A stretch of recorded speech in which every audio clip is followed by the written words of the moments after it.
Asalaamu calaykum waraxmatullaahi wabarakaatu. Waa walaashiin ayaan luul. Waxaa idin leeyahay asxaabta soo dhawaada. Asxaabta janalkeyga ku xiran waa idin salaamay. Walaalaheyga aan jeclahay insha Allah. Caawa waxaan ka hadlaynaa hadduu Ilaahay yiraahdo qiso gabar walaal noo soo dhiibatay oo waxay tiri abaayadaas odaygeyga ninka ayada qabo reerkiisa nafta ii keeneen meelaa ka galaa la ahay waa ka harsan waayey ma aragtay naftay ii keeneen marka waxaan rabaa tiri abaayo macaanto qisooyinkaas oo kale inaad kasoo hadashid. waa run way jiraan gabdhaha markii la guursado reero ku mashquulaan oo ma aragtay dhibaan. hadda ayada waxayba ka hadlaysaabo ninkeeda walaalihiis iyo hooyadiis iyo waxaasay ka hadlaysaa. laakiin waxaaba jirabo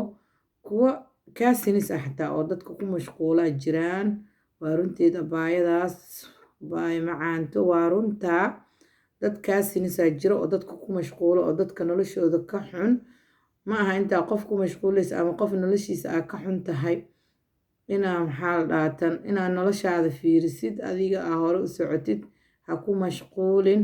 gabar yaroo miskiin oo wiil walaalkiina soo guursaday oo xil aa kala mudan tihiin oo dumaashidiin oo ilmo idiin hayso. ma aha inaad ku mashquushiin ilaahaygiina abuurta waa inaad ka baqdaan oo maxaa la dhaha hore u socotaan. islaamaha iyagana waxaan leeyahay hooyooyinka oo dhan oo wiilashooda gabdhahay soo guursadaan insha Allah gabdhaha gabdhihiin oo kale ula dhaqma ma rabtiin idinkaba kuwiin in la xumeeyo. kuwa idinka dhasheen saa ula rabin dhibaatada ayaana gabadhaana dadaa dhala hooyo adoo kalaa dhashay walaalo adoo kale walaalo waxay leedahay maxaa la dhahaa kuwa adiga dhashoo kalaa la dhashay. marka ha u quurin xumaanaada gabadhaada u quureynin ilaahay uu ka abuurtay ka baq waxba haddaysa kuu dhin hadday xataa wax kuu dhintay dhaqankeena dad ummadeena soomaalida dhaqanaa leena dhaqankeenana waxaa waaye gabdhaha wiilasha ay soo guursadaan hadday xataa qaldan yihiin waa in la xushmeeyo sababtay tareerkay u dhaxday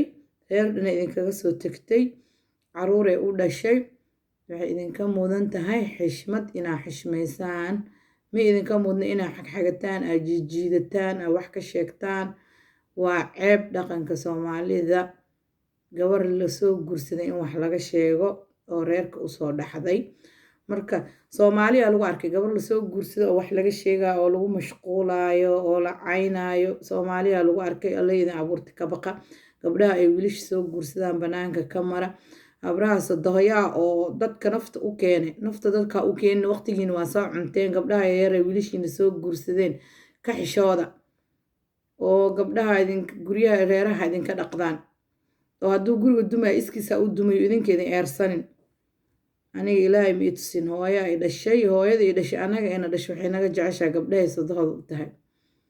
annaga ayna dhashay wallaahi waxay naga jeceshaa gabdhahay sadahooda u tahay agtoodana lama soo mari karo waxbana lagama sheegi karo alxamdulilah. laakiin waxaan arkay islaamo sadahoyo subxaan allah gabdhihii ay wiilashooda qabeen ee la xintamayaan qaarkood ninkooda hataa kugu dhalin adeer u ina la xintamayaan. war ilaahay ka baqa ku mashquulina kuwiina gabdhihiina orda fiiriya maxaa gabara adi dhalintaa ku mashquulaysa kuwaad maa ku mashquushid maxaa u mashquulay gabara adiga dha ilaahay ka baqa waa inaa ilaahay ka cabsatiin oo aad ku mashquulin gabdhaha masaakiinta gabdhaha iyagana waxaan leeyahay sadohoyahan ilii geeyey idinkana gabdha xun ha noqonina gabdhaha iyagana kuwa qaldanaa jiro oo sadahoodood u arkaayo qof qalaad camal oo iyagana riixayaan iyagana ilaahay ka baqaan sadohdood waa hooyadoodo kale ha respecti garayaan. ani alxamdulilah sadohday maba arkinbo 22 sanaa li qabaa guri leh alxamdulilah sadohday ma arkin taleefon la iskula hadalnaa alxamdulilah ilaahay ii daayo maaragta hadda way xanuunsan tahan ilaahay caafiyo weligeen wax qaldan iskuguma imaanin maamadaas eedaday dumaashin hal dumaashiyaaba leeyahay iyadana sidoo kale kheyr allaha siiya iyadana intaa ka salaamayaa kulli dumaashiyaalkeey wiilasha iyo gabdhaha hal gabaraa dumaashi ka qabaa wiilasha iyo gabdhaha hasha gabar iyo wiilasha Itoobiya joogaan ayagana waan salaamayaa. hadda wixii kaleeto oo maxaa la dhahaa tan gabdhihii kale oo ayagana dee oo sadohdooda oo fiican ayagana fogeynayaan gabdha ayagana dhib badana jiro sadohdii oo fiican riixayaan maaragtay sadohdood la xintamayaan kuwaasna waxaa waaye ayagana xaqa allaha tusaan leenahay sadohda hooyadii waaye maxaa la dhaatan aniga waxaa waaye odagayga hooyadiis taleefon la iskula hadalnaa ilaahay igamaba dhigaba wax xun taleefonkan weligay wax dhibaata ogama arkin alxamdulilah anna ilaahay sadaq qumay ilaahay igama dhigo oo xuubsate gabadheedana ilaahay ma iiga tusinbo sadaq xun ilaahay ma iiga tusin ayadana ilaahay sadaq maasha allah uu ii siiyey aniga hooyo maasha allah ay dhashay sadaq maasha allahna ilaahay wuu ii sahlay alxamdulilah laakiin way jiraan kuwa aana shaqo kugu lahayn oo kugu mashquulayaan sadaqba maba dhihi karibo ayagaa booska sadaqda isgelinayaan kuwa dumaashi ahna dumaashi dhihi karinaa kugu mashquulayaan abaayo waxaan leeyahay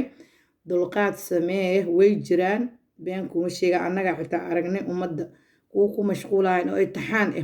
oo maalinta lagu guursado ilaa hadeer ku daba socdaan oo waxay ku daba socdaan aan la garanayn iyo waxaa ka haysatay iyo waxaa ka wadatid aan la aqoon haddii la weydiiyo caawa alla waxay kugu haystaan lama garanayo buux waayo dad noocaas oo kaleeta marka adigana dulqaad samee ad hadda qofka ii sheegaysid waa odaygaada hooyadiistii dhashay waxaan ku leeyahay dulqaadka badi waa hooyadayoo kale sabar yeelo maaragta ayadana eedo waxaan leeyahay xaqa allaha tuso adigana waa hooyada macaan saa u jecesha le u jeclo hooyada saa u wanaajinaysa le u wanaaji ninka hooyadiis hareexin asaga haddaa rabtid ayadana maasha allah wanaageedii sharafteeda kaa mudan tahay ma ina asaga soo jiidato hoos soo gashatid hooyadiis iyo walaalihiisna aariixidid alxamdulilah aniga waxaa isriixriixnaba ilaahay ma iskeento simbo ayagan etoobiya joogaan ani kenya joog waa soo dhoof kanada imaado waxaa isku maqalnaa waa taleefonkaas oo maasha allah walaa kheyr allah siiya hataa taleefonka hataa dadka ma kusoo dhibaan laakiin way jiraan islaamo kadeed sado waxaan ku leeyahay hooyaday oo kale kheyr allah siiyo hooyaday gabdhahay sadood u tahay saddex gabdhood ay sado u tahay saddexda gabdhood ay sadood u tahay dhinacooda ma laga mari karo dimaashiyaalkeena waa jeclahay kulli hadday imaqlayaan intaa ka salaamayaa ay ugu horeyso dimaashidii khadiijo kowsar iyo dimaashidii iyo walaashii laisku daray hodan kulligoodba waa salaamayaa waana jeclahay madaxaana ii saaran tihiin sababtay taa walaaley haddaa jeclahay gabdhaha ay qabaanna waa inaa jeclaado gabar walaalkay qab haddaa ku mashquulo maynis walaalkeena marebi meeshaan waxaa la arkay gabdho ku mashquulayaan walaalahood gabdhaha ay qabaan ilmihii eedadu ahayn wax ka sheegayaan caynayan subxaan allah kuwaasoo kale ilaahay mana soo maray waa wax laga yaabe waxaan dhihi karaa kuwaas ma aragta ilaahay mana soo mariyo qofkay soo mareen ilaahay gees ha ka mariyo abaayo marka waxaan dhihi lahaa iska sabar iska dulqaado waxaa waa insha allah waa hooyadayoo kale gabdhahan hadda aa sheegaysa iyo wiilashana kuwaasna waxaan leeyahay waxbaba ha ku darsan meesha muhiimadda waa waalidkale waalidkana xishmee wax kasta oo lagu dhaho you have to respect saa hooyada u xishmeynaysa oo kale u xishmee because saa hooyada ina wax xun loo dhaho aada u jecleen ula jeclo ayadana waa waalid iskaga sabar waalidiintana ayagana xaqa allaha tuso waxaa waaye walaaley waa jeclahay madaxa dusheeda ii saareen wiilasheena walaale iga badbadanba ma haysti saddexda wiil aan walaaley ila dhasheen saddexdoodaba madaxay ii saarayihiin gabdhaha ay qabaan maasha allah dhinacoodana ma liga mari karo ilmaha eedadu ahayna waa jeclahay iyaga adduunka ugu jeclahay maasha allah marka maaha inaan ku mashquulo marka aniga aan gabar dumaashida ku mashquulayo markaas walaalkay iyo ilmaha eedadu ahayna maba rabibo that's why haddaa aragtid gabar dumaash kuma mashquusho iyo yaa because ayada habar bele marka hore kasoo jeeda habar bele hadday kasoo jeeda waa lasoo tarbiyeen lahaa dumaashida xushmadeedaa lasoo bari lahaa dumaashida waxay taa lasoo bari lahaa ilmihii eedadu u taha walaalkay dhalana kumaysa mashquusheen marka kuwa dadka ku mashquulaa iyo kuwaasoo kale waxa soo raaco oo kuwaasoo kale soo taageera ayagana xaqa allah tusaan dhihi karaa waxaa waay abaay macaanto ugu dambeynta waxaa ku leeyahay hooyo u dulqaado u sabar sadohdaa waa hooyadaa waa inaa u sabartid hadduu ilaahay yiraahdo sabar badan yeelo insha allah ilaa iyadan eedo dhinaceeda san ha kusoo aadiyo hadduu alla idmo ani waxaan ku dhihi lahaa samar dhalinyarada oo sida ay sheegtay gabdhaha iyo wiilashan hadda waxbaba ha ku darsanin hadduu ilaahay yiraahdo assalaamu calaykum waraxmatullaahi wabarakaatu